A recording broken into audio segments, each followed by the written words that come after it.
యేసు ప్రభు ఆ సేనా దెయ్యాలు పట్టిన వ్యక్తిని బాగు చేసిన తర్వాత, అయ్యా నేను కూడా నీతో వచ్చేస్తానంటే వచ్చే అనలేదు ఆయన. ఏమన్నాడు తెలుసా?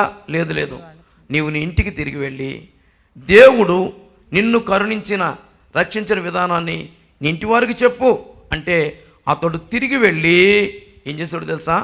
యేసును గూర్చి చెప్పాను. చప్పలు కూడా దేన్నమయపరచండి. యేసు ప్రభు ఎవరి గురించి చెప్పమన్నాడు? దేవుడి గురించి చెప్పమన్నాడు. ఈయన ఎవరి గురించి చెప్పాడు? యేసు ప్రభు గురించి చెప్పాడు. అంటే దేవుడి గురించి చెప్పాలా, యేసు గురించి చెప్పాలా? యేసు ప్రభు దేవుడి గురించి చెప్పమన్నాడు, కానీ ఈ వ్యక్తి యేసు ప్రభు గురించి చెప్పడానికి కారణం ఏంటి తెలుసా? యేసే దేవుడని ఆ వ్యక్తికి తెలిసింది. దేవుని స్తోత్రం చెప్పండి. ఈ మధ్య చాలామందికి దేవుడు వేరు, యేసు వేరు అని అనుకుంటున్నారు. కాదు కాదు, ఆయనే మొదటివాడు, ఆయనే కదపడేవాడు. కనుక ఆయనే, కనుక తండ్రి కుమార పరిశుద్ధాత్మలు ఒక్కరే అనే సంగతి మనం గుర్తించాలి. వారిలో గొప్పవాడు ఎవరు లేరు, తక్కువ వాళ్ళు లేరు. ఒకవేళ వాళ్ళ ముగ్గురికి ఆర్డర్ ఇవ్వాల్సి వస్తే, ఈయన కొంచెం పెద్ద అయినా, ఆ తర్వాత ఈయన చిన్న అయినా, ఈయన చిన్న అయినా అని చెప్పడానికి వీలు లేదు. ముగ్గురు ఒక్కటే, ఈక్వల్. దేవుని స్తోత్రం చెప్పండి. అర్థమైందండి? ఎవరిని తగ్గించడానికి అవకాశం లేదు. కాబట్టి ఈ రాత్రి నేను చెప్తున్న మాట ఏంటి తెలుసా? యేసును గురించి చెప్పడమే దేవుని గురించి చెప్పడం. దేవుని స్తోత్రం చెప్పండి. కనుక దెయ్యాలు వదిలిపోయిన ఆ వ్యక్తికి దేవుడు ఎవరో తెలిసింది. దేవుని స్తోత్రం చెప్పండి. అవును, దెయ్యంతో ఉంటే ఇంకా అర్థం కావట్లేదు చాలామందికి. మనోనేత్రాలు వెలిగింపబడితే యేసే దేవుడనే అర్థం అవుతుంది. కనుక దర్శనం చూస్తున్నాడంటే యేసయ్య ఏం చూశాడైనా?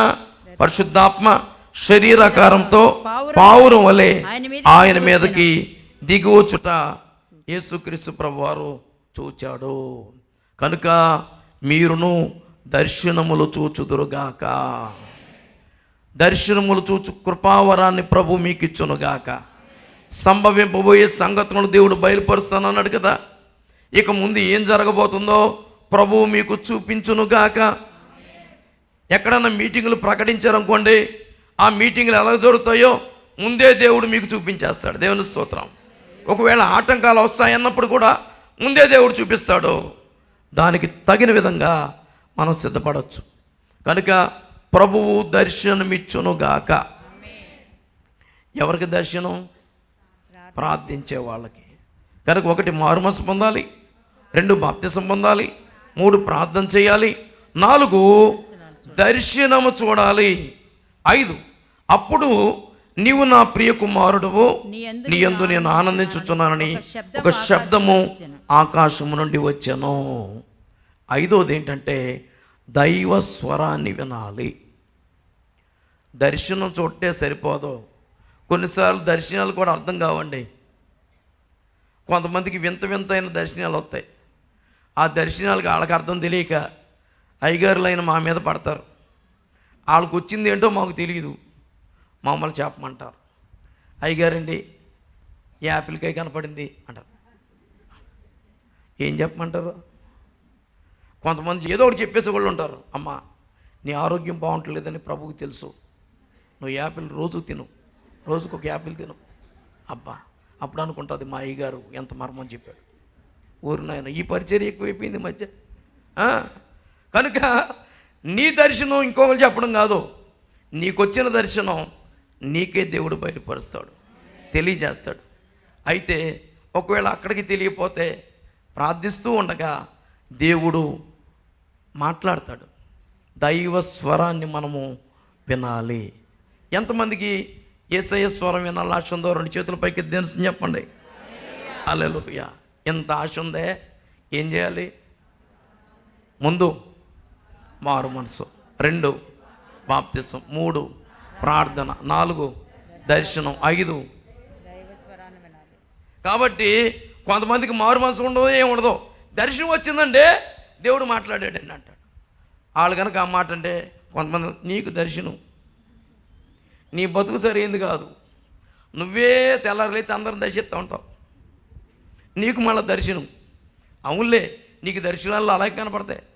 కొంతమంది అంటారు ఆ అమ్మాయినే చేసుకోమని దర్శనం వచ్చింది, ఈ అబ్బాయినే దర్శనం దానికోసం కాదు, సంఘ క్షేమాభివృద్ధి కొరకు దేవుడు దర్శనాన్ని ఇచ్చాడు. ఏమండి? కనుక ఇది అర్థం చేసుకోండి. మీలో ఉన్న లేనిపోని కోరికలను దర్శనాలుగా మార్చొద్దు, శాపగ్రస్తులు అవుతారు. జాగ్రత్త. దేవుడు దర్శనం ఇవ్వకుండా అబద్ధాలు చెప్పావా, జాగ్రత్త. మనం ఆరాధించే దేవుడు రోషము గలవాడు, ఆరాధించే దేవుడు దహించు అగ్ని. కాని మాటను పలికితే చూస్తూ ఊరుకునేవాడు కాడు. కాబట్టి అర్థం చేసుకోండి. దేవుడు చూపించకుండా చూపించాడు అనమాక కుటుంబాలు నాశనం అయిపోతాయి. దేవుడు చెప్పకుండా చెప్పాడు అనమాక కుటుంబాలు నాశనం అయిపోతాయి. కనుక నిజంగా దేవుడు నీకు కనిపించాడా? దేవుని దర్శనం కలిగిందా? దేవుని స్వరం విన్నావా? వినకపోతే వినలేదని అడుగు, ప్రభువు మాట్లాడతాడు. దైవస్వరం వినబడుట అరుదైన రోజుల్లో ప్రార్థన చేస్తున్న సమూయేలుతో దేవుడు మాట్లాడాడు. ఏమంటాడు ఆయన? సమూయేలు అని పిలిచాడంట. అతనికి అర్థం కాల. ఆయనకి తెలిసిన స్వరం ఏంటంటే గురువుగారి స్వరం. అంటే నేను అనుకుంటాను, దేవుడు ఏ స్వరంతో పలుకుంటాడు? ఏలి స్వరంతోనే పిలుచుంటాడు. ఎందుకంటే కొత్త స్వరం వినిపిస్తే పిల్లోడు భయపడతాడు కదా. దేవుడు ఎంత మంచోడో తెలుసండి. దేవుడు ఆయన స్వరాన్ని వినిపిస్తే ఎవరం తట్టుకోలేము. ఆయన స్వరం విస్తార జల ప్రవాహం వంటి స్వరం. కనుక ఆయన స్వరం విని తట్టుకోవడం మన వల్ల కాదు. కాబట్టి మెల్లని చల్లని స్వరం. ఏలియాతో దేవుడు మాట్లాడేటప్పుడు మెల్లని స్వరంతో మాట్లాడినట్టు మనం చూస్తూ ఉంటాం. మనం కూడా స్వరంలో ఎన్ని రకాలు మారుతాం. ప్రేమగా వచ్చినప్పుడేమో ఒక రకంగా, కోపం వస్తే ఇంకో రకంగా, ఈర్ష్య కలిగితే ఇంకో రకంగా. ఇవి మనకొచ్చు. ఈ సమూయేలు అనుకుంటాడు, సమూయేలు ఓహో మా గురువుగారే పిలిచారేమో అనుకుని గురువుగారి దగ్గరికి వెళ్ళారంట. పెద్ద వయసులో ఉన్న ఏలీ గారు పడుకుంటే లేపి, అయ్యా పిలిచారు కదా వచ్చాను అన్నాడు. నేను పిలవడం ఏంటి, వెళ్ళి పడుకో అన్నాడు. నిజమేనండి, నిద్రపోయేవాళ్ళు నిద్రపోమని చెప్తారు, తినేవాళ్ళు తినమని చెప్తారు, ప్రార్థన చేసేవాళ్ళు ప్రార్థన అంటే మనం ఏది చేస్తామో అదే చెప్తాం. కాబట్టి పడుకోవయ్యా అన్నాడు. వెళ్ళి పడుకున్నాడు. దేవుడు వదిలిపెట్టలా, మరలా పిలిచాడంట. మరలా గురువుగారి దగ్గరికి వచ్చాడు. నేను పిలవలేదు, పడుకో అన్నాడు. మరలా వచ్చాడండి, పిలిచాడండి. నేను పిలవలేదు, కానీ నేను ఎవరో పిలుస్తున్నారని అర్థమైంది. ఈసారి ఎవరన్నా పిలిస్తే ఇదిగో నీ దాసుడు ఆలకించుచున్నాడు, ఆజ్ఞ ఇమ్ము అని చెప్పమన్నాడు. చప్పలు కూడా దీని మహిమపరచండి. అంటే దేవుడు మనతో మాట్లాడేటప్పుడు సలహా కాదు ఇచ్చేది, ఆజ్ఞ ఇవ్వాలి. దేవుని స్తోత్రం చెప్పండి. ఆజ్ఞాపించుటకు సామర్థ్యత కలిగిన వాడు దేవుడు. నేను ప్రాధేయపడాల్సిన వాడు కాదు, నీ సలహాలు ఇవ్వాల్సిన వాడు కాదు. మరేమనాలి మనం? ప్రభువా ఆజ్ఞాపించు అని అనుకోవాలి. దేవుని స్తోత్రం. నాకు తెలిసి మీటింగ్కి వచ్చే వాళ్ళందరూ ఇంటికాడ ప్రార్థన చేసుకుని వచ్చి ఉంటారు అనుకుంటున్నా. ఏమని ప్రార్థన చేస్తుంటారు? ప్రభువా మందిరానికి వెళ్తున్నాను, 28వ రోజు ఈ రాత్రి నీ దాసుని అభిషేకించి నాతో మాట్లాడయ్యా అని అనుకుని ఉంటారుగా. ఎవరైనా అలాగే అనుకుంటారు. అలాగే ఒక తల్లిగారు పగలు వెళ్ళిందంట మీటింగ్కి. ఆమె అత్తగారు వాక్యం దైవజనుడు చెప్తుంటే ఆ వాక్యాన్ని వినగానే చాలా ముచ్చటేసింది. అనుకుందంట, అబ్బా వాక్యం అంటే ఇదే, అయ్యగారంటే ఈయనే, ఎంత చక్కగా చెప్తున్నాడో. అనవసరంగా నేను వచ్చాను, మా కోడలు వచ్చుంటే ఈ వాక్యానికి మారు మనసు పొందేది అనుకుందంట. అప్పుడు లైవ్ లేదు, మరి లైవ్ ఉంటే ఆమె అక్కడ ఉండేది. ఇక అనుకుందంట, అబ్బా ఎంత చక్కని వాక్యం, ఎంత ఖచ్చితంగా నా కోడలకు కావాల్సిందే వచ్చింది అనుకుంటుందంట. ఈమె ఎక్కడుంది? ఈమె గుళ్ళో ఉందంట, ఇక్కడ కోడలేమో ఇంటికాడ ఉందంట. ఎవరితో మాట్లాడుతున్నాడు దేవుడు? వచ్చి ఈమెతో కాదంట, ఇంటికాడ ఉన్న కోడలతో మాట్లాడుతా. ఏమండే దేవుడికి ఆ మాత్రం తెలీదా? వచ్చింది అత్తని తెలుసు కదా, అత్తతో మాట్లాడ్డా. చాలామంది ఏమనుకుంటారు, వాక్యం నాకు కదిలే అనుకుంటారు. ఒక ఆయన ఎదురు కూర్చున్నాడంట, వాక్యం చెప్పినప్పుడల్లా కొంచెం తగిలే మాట ఎదురు ఉంటాయి, ఇలా అంటున్నాడంట. అంటే వెనకాల ఒకడు ఉన్నాడంట, అది ఆయనకి వెళ్ళిపోద్దని. అలాంటి పనులు చేయకూడదు.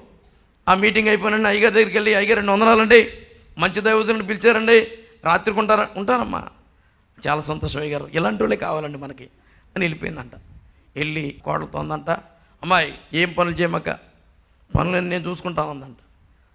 ఏంటి మా అత్త మీటింగ్కి వెళ్ళి వచ్చి మారిపోయినట్టుంది అనుకుని, ఏంటి అత్తగారు మీటింగ్ బాగా జరిగిందా? మామూలుగా కాదు, అసలు ఇంత మంచి దైవజనం నేను ఎప్పుడూ చూడలేదు. వాక్యమా? అది వాక్యం కాదు. అబ్బో ఏంటో నాకు అర్థం కావట్లేదు. కాబట్టి నువ్వు వెళ్ళాలి, నువ్వు త్వరగా రెడీ అవ్వు, పనులు ఏం చేయమాక నేను చూసుకుంటానంట. పాపం ఏం తయారైంది. ప్రభా నీకు వందనాలయ్యా, వచ్చిన దైవజనుడు ఎవరో నాకు తెలియదు. మా అత్తగారే మారిందంటే ఎంత గొప్ప దైవజనుడా అనుకుని వచ్చిందంట. వచ్చింది, దైవజనుడు వాక్యం చెప్తున్నాడు, ఏమనుకుంటుందంట, అనవసరంగా నేను వచ్చాను. అసలు ఆ అయ్యగారు చెప్పే ప్రతి మాట మా అత్తకి తగినట్టు మాట చెప్తున్నాడు. ఆమె వచ్చుంటే ప్రసంగానికి మారిపోయేది అనుకుందంట. ఇద్దరు వెళ్ళారు, ఇద్దరు విన్నారు, ఎవరు మారలేదు. ఈమెమో ఆమెకు అనుకుంది, ఆమెమో మీరేమనుకుంటున్నారు? కొంతమంది చెప్పేటప్పుడు అనుకుంటారు నాతో కాదు దేవుడు ఆయనతో మాట్లాడుతాడు వెళ్తాం. కొంతమంది అయితే ఏకంగా బల్బు బలేగుర్తి, పోనీ ఎన్నవాళ్ళు ఎన్నగట్టు కుదురుకుంటారో ఇలా తిరుగుతారు. అంటే వాళ్ళకేని అర్థం, పనికి మళ్ళీ పనులు చేయమహండి, అది మంచిది కాదు. నువ్వు అనుకున్నంత మాత్రాన దేవుడు అలాంటోడు కాదు. కనుక దేవుడు నీతో మాట్లాడుతున్నప్పుడు అది ఎవరితోనో మాట్లాడుతున్నాడంటే అది నీ బుద్ధిహీనత. కానీ ఇది దేవుడు నాతోనే మాట్లాడాడు అనుకుంటే దేవుడు దీవించడం మొదలు పెడతాడు. నువ్వు మారు మనసు పొందానుకుంటున్నావు, కానీ మారు మనసుకు దాని ఫలం లేదు. అనవసరంగా బాప్తిసం పొందేశావు, మళ్ళా ఎక్కడికి వెళ్ళాలి? ఒకసారి పౌలు గారు ఎఫెసీ పట్టణానికి వెళ్ళాడు. అక్కడున్న సహోదరులు చూచాడు, సూటిగా ఒక మాట అన్నాడంట, మీరు బాప్తిసం పొందారా అని. బాప్తిసం పొందినప్పుడు మీరు పరిశుద్ధాత్మను పొందారా అన్నాడంట. పరిశుద్ధాత్మ గురించి మాకు తెలియదే అన్నాడంటే, పరిశుద్ధాత్మ గురించి ఎవరు చెప్పలేదు. అంతకుముందు ఎవరు చేశారు అక్కడ పరిచర్య అంటే అపోల్లో. ఈ అపోల్లో పరిచర్య ఏమండి లేఖనాలలో ప్రసిద్ధుడే కానీ, ప్రావీణ్యత కలిగిన వాడే కానీ పరిశుద్ధాత్మ అనుభవం అతనికి లేదు. నేటికి ఇలాంటి గొప్ప గొప్ప దైవ సేవకులు ఉన్నారు. వాళ్ళు అన్నిటి గురించి చెప్తారు తప్ప పరిశుద్ధాత్మ గురించి మాత్రం ఎందుకు తెలియదు. కాబట్టి అపోల్లోని అక్కులో పిచ్చుకలా చేర్చుకుని ప్రభువు మార్గాన్ని మరింతగా విషదపరిచారంట. దేవుని స్తోత్రం చెప్పండి. అంటే పరిశుద్ధాత్మ పొందకుండానే, పరిశుద్ధాత్మ అభిషేకం లేకుండా, పరిశుద్ధాత్మ బలం లేకుండా, పరిశుద్ధాత్మ వరాలు లేకుండా వాడబడుతున్న వారు కూడా ఉన్నారు. వాళ్ళు ఎంతసేపు మారుమనసు పొందు, బాప్తిసం పొందు, ప్రార్థన చేయి అంటారు తప్ప అంతకంటే పైకి రారు. ఎందుకంటే వాళ్ళు రాలేదు కనుక. ఈరోజు చెప్తున్నాను మీకు, దైవజనులు, అభిషేక్తులు, అనుభవజ్ఞులు, బిషప్ తండ్రి గారు ఎలీషా రాజయ్య గారు, వారు దేవుని ఆత్మపూర్ణులు.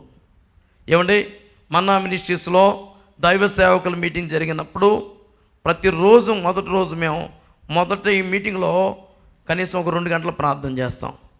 అయ్యగారే ఆ ప్రార్థన లీడ్ చేస్తారు. ఇంకా ఎవరైనా దేవుని ఆత్మచేత నింపబడని అంటారు. ఆయన లీడ్ చేస్తూ ఉండగా పరిశుద్ధాత్ముడు సంచరిస్తూ దేవుని ఆత్మచేత నింపుతూ ఉంటాడు. దేవుని స్తోత్రం చెప్పండి. అంత గనులైన దైవ సేవకుల్ని మీరు దైవజనులుగా కలిగి ఉండడం మీ గొప్ప భాగ్యం. అలాగే జ్యోతిరాజయ్య గారు కూడా దేవుని వాక్యం బోధిస్తున్నప్పుడు చాలామంది దేవుని ఆత్మచేత నింపబడ్డం మేము చూచాం. కనుక మీలో చాలామంది దేవుని ఆత్మతో నింపబడిన వారు ఉన్నారు. ఇంకా కొంతమంది పొందలేదేమో. కనుక పరిశుద్ధాత్ముడు తెలియజేస్తున్నాడు, 1 మారు మనసు పొందాలి, 2 బాప్తిసం పొందాలి, 3 ప్రార్థన చేయాలి, 4 దర్శనం చూడాలి, 5 దైవస్వరం వినాలి, 6 ఆత్మచేత నింపబడాలంట. ఏమండి ఎందుకనంటే చీలమండల కొలుతుంది, మోకాళ్ళ లోతు కొలుతుంది, మొల లోతు కొలుతుంది, ఏదలేనంత లోతైన అనుభవంలోనికి వెళ్ళాల్సినంత కొలుతుంది. 1000 మూరలు కొలిచి నడిపిస్తున్నాడు అని యెహెజ్కేలు చెప్పాడు కదా. అవును, కొంతమంది ఏమంటే నదిలో కాళ్ళు పెట్టి నదిలో దిగొచ్చా అంటారు. దిగారంతే. ఏం తెలిసిని చీలమండల లోతు కాదు, అంతటితో సరిపెట్టుకోకు.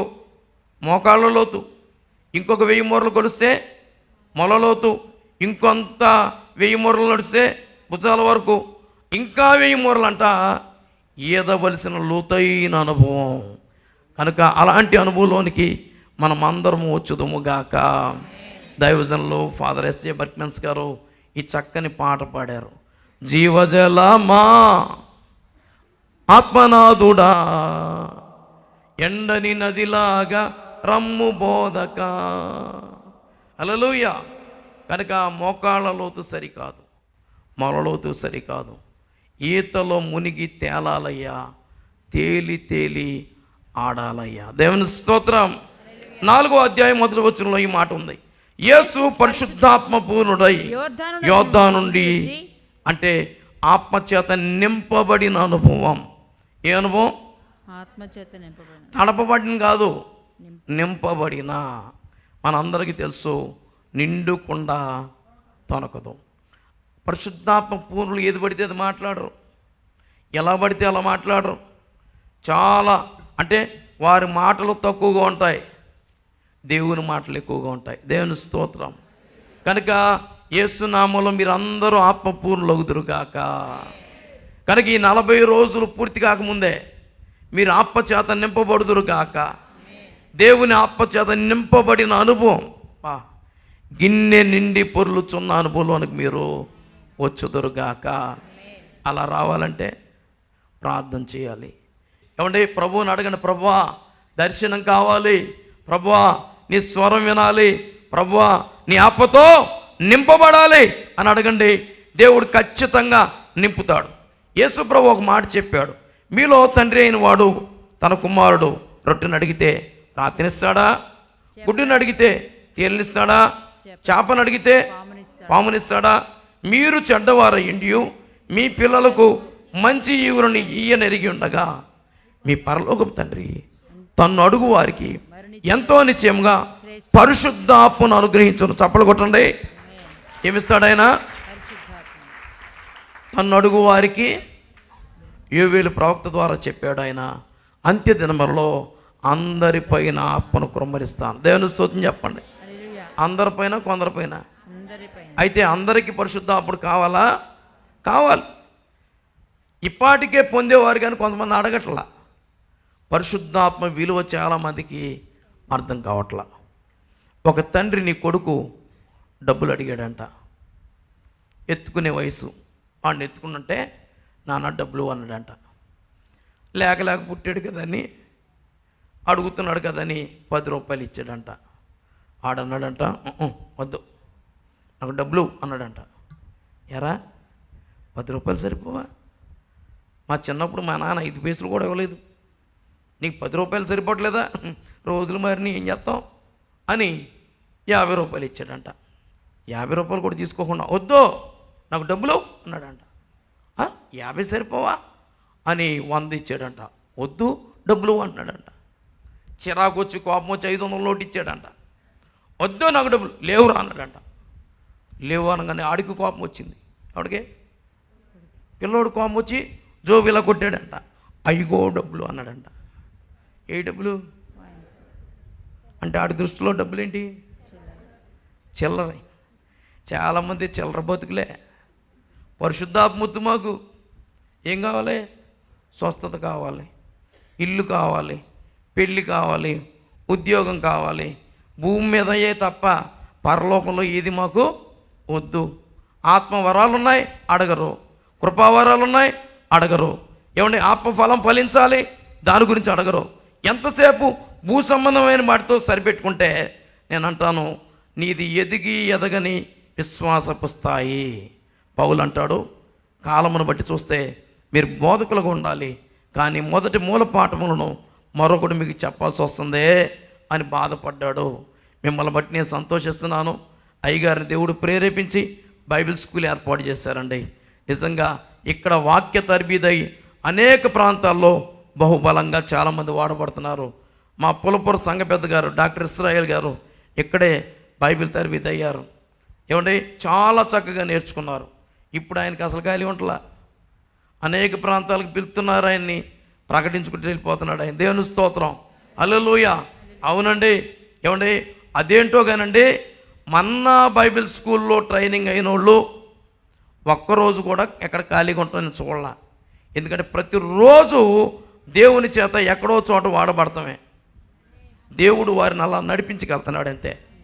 కొన్ని చోట్ల ట్రైనింగ్ ఏమయ్యావు, ఎండివి ఇంకేమయ్యావు, పెద్ద పెద్ద చదువులు చదువుతున్నారు తప్ప వాళ్ళకి బోల్డంత నాలెడ్జ్ ఉంది, కానీ ఎక్కడ వాడబడతల్లా.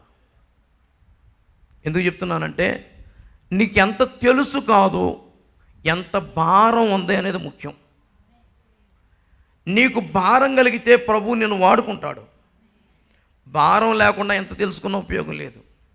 కొంతమంది జీవితాంతం చదువుకుంటానే వెళ్తారు, ఈలోగా చావు వచ్చేస్తుంది. చదువు ఎందుకు ఉపయోగపడుతుంది? నువ్వు చదివింది నలుగురికి ఉపయోగపడాలి. కాబట్టి నేను అంటాను, జీవితాంతం చదువుతా కూర్చుంటానంటే కుదరదు. నీ చదువును నీతో ఉన్న వారికి ఉపయోగించు. నీ ప్రాంతానికి, నీ దేశానికి నీ విద్య అవసరం. దేవుని స్తోత్రం. కనుక ఆత్మచేత నింపబడాలి. పౌలు గారు అడిగారు, మీరు బాప్తిసం పొందినప్పుడు, విశ్వసించినప్పుడు పరిశుద్ధాత్మ పొందారంటే లేదు అంటారు. మరి దేనిని బట్టి మీరు బాప్తిసం పొందారు? యోహానుని బట్టి. లేదు మీరు బాప్తిసం పొందాలి అని చెప్పినప్పుడు 12 మంది బాప్తిసం పొందారు.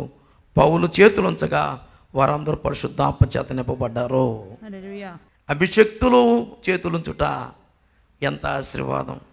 కనుక హస్త నిక్షేపణ ద్వారా వరాలు వస్తాయి. దేవుని స్తోత్రం. ఇంకో చిన్న మాట చెప్తానే, ఎవరు పడితే వాళ్ళు తైలాభిషేక ప్రార్థన అంటే వెళ్ళమాకండి. ఎందుకు తెలుసా? వాళ్ళలో ఉన్నాయి మీలోకి వచ్చేస్తాయి. ఏమున్నాయో మీకు తెలియదు. కొత్త వాళ్ళ దగ్గరికి అసలు వెళ్ళమాకండి. ఎందుకు తెలుసా? వాళ్ళు ఒకసారి వచ్చి కనబడి వెళ్ళిపోతారు. వాళ్ళేంటో అక్కడ ఉన్న వాళ్ళకి తెలుసు, కానీ మీ అయ్యగారి గురించి మీకు తెలుసు. కాబట్టి ఇక్కడ నిలిచి ఉండండి. గనులైన దైవ సేవకులు చేతుల కింద ఉండండి. వారు చేతులుంచడం మీకు క్షేమాభివృద్ధి నడుస్తుంది. దేవుని స్తోత్రం. కనుక తైలాభిషేకం కొరకు ఎదురు చూడాలి. ప్రభువా మమ్మల్ని కూడా అభిషేకించు, నింపునైనా అని ప్రార్థించే వాళ్ళు ఉండాలి. పరిశుద్ధాత్మ చేత నింపబడిన యేసయ్య ఆత్మచేత అరణ్యములోకి నడిపించబడ్డాడు. ఆయన అంటే దేవుని ఆత్మచేత నింపబడితే నిన్ను నడిపించేది పరిశుద్ధాత్ముడు. ఎవరు నడిపిస్తాడు? విచిత్రం అండి. దేవుని ఆత్మచేత నింపబడిన వాళ్ళు ఎక్కడికి పడితే అక్కడికి వెళ్ళలేరు. దేవుడు ఎక్కడికి నడిపిస్తే అక్కడికి వెళ్తారు. దేవుని స్తోత్రం చెప్పండి. ఎస్, మన సొంత ఇష్ట ప్రకారం నడుద్దామంటే దేవుడు ఒప్పుకోడు. డైరెక్షన్ మార్చు అంటాడు అంతే. లెఫ్ట్కి తిరుగు అంటే లెఫ్ట్కే తిరగాలి, రైట్కి తిరుగు రైట్కి తిరగాలి. ఎక్కడికి వెళ్ళమంటే అక్కడికి వెళ్ళాలి. మన పితరుడైన అబ్రహాం, విశ్వాసుల తండ్రి అయిన అబ్రహాము దేవుని డైరెక్షన్ ప్రకారం నడిచాడు కాబట్టి ఆయన విశ్వాసులకు తండ్రిగా మారాడు. దేవుడు ఇటు నడిపిస్తే అటు నువ్వు తిరగాలి. ఎక్కడ పడితే అక్కడ తిరగమాక, ఎక్కడికి పడితే అక్కడికి వెళ్ళమాక. మీ మీద ఉన్న నాయకులు మీ గురించి లెక్క ఒప్ప చెప్పవలసిన వారే బాధ్యతతో ప్రార్థన చేస్తున్నారు. వాళ్ళకి దుఃఖం కలిగించడం మంచిది కాదు. ఏమంటే కొంతమంది రక్షణలోనికి నడిపించిన, బాధ్యత కలిగి ప్రార్థన చేస్తున్న దైవజనులు విడిచిపెట్టి ఆయన గొప్పోడండి, ఆయన పేరు ఇదండి, అక్కడికి అంతమంది వస్తారండి, ఇక్కడికి ఎంతమంది వస్తారని పరుగులెత్తడం కాదు. అక్కడికి రావడం కాదు, ఇక్కడికి రారా, నువ్వే 10 మందిని తీసుకొస్తే రారా. ఒక్క యూతుని చెంగు పట్టుకుని ఎంతమంది అంట? ఈరోజు సూటి ప్రశ్న చేస్తున్నాను, నువ్వు వస్తున్నావు కానీ నీ వెనక ఎప్పుడైనా 10 మందిని తీసుకొచ్చావా? కొంతమంది వెళ్ళిపోతారు, తీసుకెళ్ళిపోతారు. ఎంతమందిని? ఏదో చిన్న సమస్య. ఏంటి సమస్య? పాట ఇవ్వలేదు. అక్కడైతే ఆయన పిలిచి మరీ ఎత్తున్నాడు, నేను ఎలంగానే ఇచ్చేస్తాడు. అందుకని వెళ్తావా? పాట పాడడం గొప్ప కాదు, పాట పాడకపోయినా పర్లేదు, ప్రార్థన చెయ్యి. ఈ మధ్య ఎవరో పోస్ట్ పెడితే చదివాను, ప్రసంగికులు ప్రజలకు కనపడతారు. ఏమండి, పాటలు పాడేవాళ్ళు కనపడతారు, వాయిద్యాలు వాయించే వాళ్ళు కనపడతారు, కానీ ప్రార్థన చేసేవాళ్ళు కనపడరు. అయినా ఆ ప్రార్థనా ప్రభావం వల్ల పరిచర్య జరుగుతుంది. దేవుని స్తోత్రం చెప్పండి. హల్లెలూయా. నేను ప్రజలకు కనబడాలి అనుకున్నప్పుడే నీ మారు మనసులో లోపం వచ్చినట్టు. నేను మరుగవ్వాలి, నీవు కనబడాలి అనండి మాట. నేను మరుగవ్వాలి, నువ్వు కనబడాలి. ఏమండి, అసలు ఏ టాలెంట్ లేనప్పుడు అణిగిమణుకుంటారండి కొంతమంది. పొరపాటున టాలెంట్ వచ్చిందా ఇంకా అయ్యగారికి బాధలు వచ్చినట్టే. సాధ్యమైనంత టాలెంట్ లేని వాళ్ళు ఉన్నంత ప్రశాంతత ఉంటుంది. టాలెంట్లు వచ్చిన వాళ్ళ తర్వాత ప్రతిసారి తలపోటే. ఎందుకనంటే ఎవరిని తక్కువ చేసినా ఎవడు ఊరుకోరు. హల్లెలూయా. ఆత్మ చేత నడిపించబడుతున్న యేసయ్య అపవాది చేత శోధింపబడుతున్నారు. అంటే ఆత్మచేత నడిపించబడే ప్రతి ఒక్కరికి అపవాది చేత శోధనలు వస్తాయి. ఆత్మచేత నడిపించబడిన ఏ వ్యక్తికి శోధనలే సాతాను గడు అంటాడంట, ఆడు మన పార్టీ వదిలేయి అంటాడంట. ఆడు ఎవరైతే ఆపచేత నింపడ ఈయన పట్టుకో, ఈయనే ఆపాలి అంటాడంట. కనుక మీరు ఇంకా శోధనలు రావట్లేదంటే మీరెవరి పార్టీ అది. కాబట్టి శోధనలు వస్తాయి. సాధారణంగా మనుషులకు కలుగు శోధన తప్ప మరేది దేవుడు నమ్మదగిన వాడు. శోధనతో పాటే తప్పించుకునే మార్గాన్ని కూడా దేవుడు. సాతాను ఎన్ని శోధనలు పెట్టినా మనల్ని చిక్కించుకోవడం వాడి వల్ల కాదు, తప్పించే దేవుడు మనకుండగా. With God all things are possible. చప్పుడు కొట్టండి. యేసుతో నీవు ఉంటే అన్నీ సాధ్యమే. దేవుని స్తోత్రం. దేవుని ఆత్మచేత నింపబడిన నీవు, ఆయన ఆత్మచేత నడిపించబడే నీవు ఖచ్చితంగా అపవాది చేత శోధింపబడతావు. పేతురు గారు చెప్పారు, మీ అమూల్యమైన విశ్వాసం. ఆఫ్టర్ ఆల్ సువర్ణమే శుద్ధ స్వర్ణం అవ్వడానికి ఏం చేస్తారు? దాన్ని అగ్నిలో వేసి పుట్టమ వేస్తారు. మరి అలాంటప్పుడు అంతకంటే విలువైన మీ విశ్వాసం శోధనల చేత పరీక్షించబడుతుంది. ఒక ఆయన అడిగాడంట, ఎవరో, బాబు ఏం చదువుతున్నావు నాయన అన్నాడంట. ఆయన అన్నాడంట, అయ్యా పరీక్షలు లేకపోతే పాటికి డిగ్రీ అయిపోయేదండి అన్నాడంట. ఏమి లేకపోతే పరీక్షలు లేకపోతే ఏం చదివేసేవాడు? అవును, చాలామంది అలాగే అనుకుంటారు, నేను ప్రభు దగ్గరికి వెళ్తాను, ఏ పరీక్ష రాకూడదు కానీ ఆశీర్వాదాలు మాత్రం తెగ వచ్చేయాలి అన్నట్టు అనుకుంటారు. పరీక్ష లేకుండా ప్రమోషన్ రాదు. పరీక్షలో పాస్ అవ్వకుండా పై తరగతి కావడం వెళ్ళడం. కనుక విశ్వాసంలో మీ స్థాయి మారే కొలది పరీక్షలు వస్తూనే ఉంటాయి. ప్యూన్కి ఎక్కువ పరీక్షలు వస్తాయా? ఐఏఎస్ చదివే వాళ్ళకి ఎక్కువ పరీక్షలు వస్తాయా? మీ ర్యాంక్ పెద్ద అయ్యే కొలది, మీ స్థాయి పెద్ద అయ్యే కొలది పరీక్షలు ఎక్కువ వస్తూ ఉంటాయి. అర్థమైందా? ఏంటండి మాటి మాటికి నాకే బాధలు అంటావా? మరి నువ్వు పెరుగుతున్నావు, విశ్వాసంలో ఎదుగుతున్నావు. ఎదుగుతున్న క్రైస్తవునికి హెచ్చుగా శోధనలు వచ్చును. తరుగుతున్న క్రైస్తవునికి ఉన్న శోధనలు కూడా వాటంతటా తొలగిపోవును. ఎందుకంటే పడిపోతున్నాడు కాబట్టి. అర్థమైందా? కాబట్టి కష్టాలు వస్తున్నాయా? పౌలు గారు అన్నారు, క్రీస్తు యేసునందు సద్భక్తితో బ్రతకను ఉద్దేశించి వారందరూ హింస పొందుతారు. అవును, నీ భక్తి నాణ్యత కలిగిందైతే ఖచ్చితంగా నీకు బాధలు కలుగుతాయి, శోధనలు వస్తాయి. బాధపడమాక, తప్పించే ప్రభు మనతో ఉన్నాడు.